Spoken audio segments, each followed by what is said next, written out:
Prince Harry tipped to resume former duties after dust settles. Watch this space. Prince Harry has been tipped to return to his former role of visiting military families and veterans by royal expert Russell Myers. The Duke of Sussex is in the process of taking legal action against the UK government in order to allow him to pay for the protection of the Metropolitan Police. He is said to want to visit his family in the UK, but does not currently have sufficient security in place to allow him to make the journey. Harry and Meghan Markle lost their right to taxpayer-funded security when they stepped back from their royal roles in 2020, since having footed the bill for their own protection in the US. While many have argued that they should emulate their US security setup, Harry's legal representative claims the team does not have adequate jurisdiction abroad or access to UK intelligence information necessary to protect the family. Much has been said about when, if at all, Harry will be able to return to the UK, his last visit coming in July 2021 when he unveiled a statue of his mother, Diana, Princess of Wales, at the Kensington Palace's Sunken Garden. One of the royal duties closest to him during his time with the firm was visiting, defending and representing military veterans, the Duke having himself served in the army. In December 2021, he wrote a personal letter to the family of Nathan Hunt who are fighting to get their son's name on the National Armed Forces Memorial after he took his own life in 2018. Although he was a warrant officer when he died, defense bosses have said his name cannot be added to the commemoration for fallen soldiers.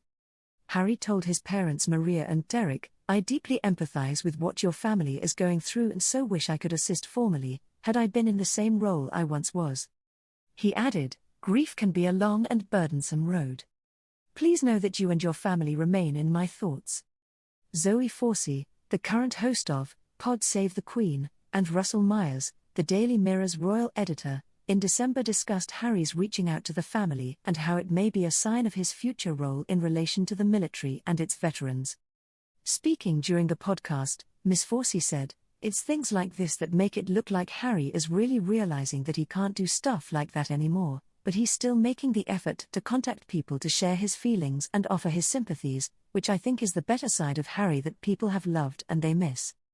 Mr. Myers suggested there could be a role for Harry in this field going forward, and said, "Listen, I think this sort of tells you where Harry's head is at quite a lot. By saying that, I wish I could do more. Undoubtedly he has been very affected by losing those military appointments. And I think there certainly will be a place for him back here at some stage to get involved with the UK military and veteran associations. They would really appreciate him being more involved, and I think once the dust has settled, possibly in the future, that's something we'll see more of him in.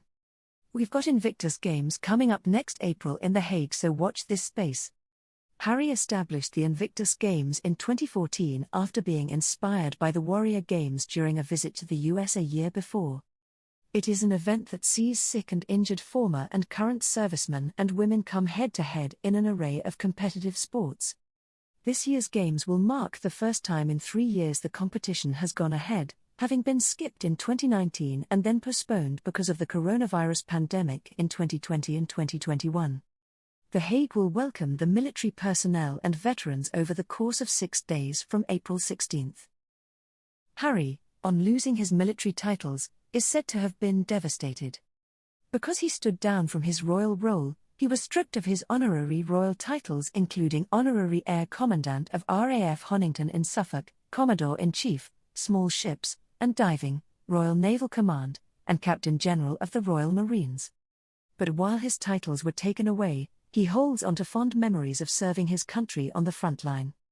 The Duke undertook 2 tours of Afghanistan, the first in 2008 and the second in 2012. A now famous interview during his second stint, where he served as a helicopter co-pilot and gunner, saw him cut short the exchange after being called to action. He previously said that being in the army was among the happiest times of his life, as the career made him feel less like a member of the royal family.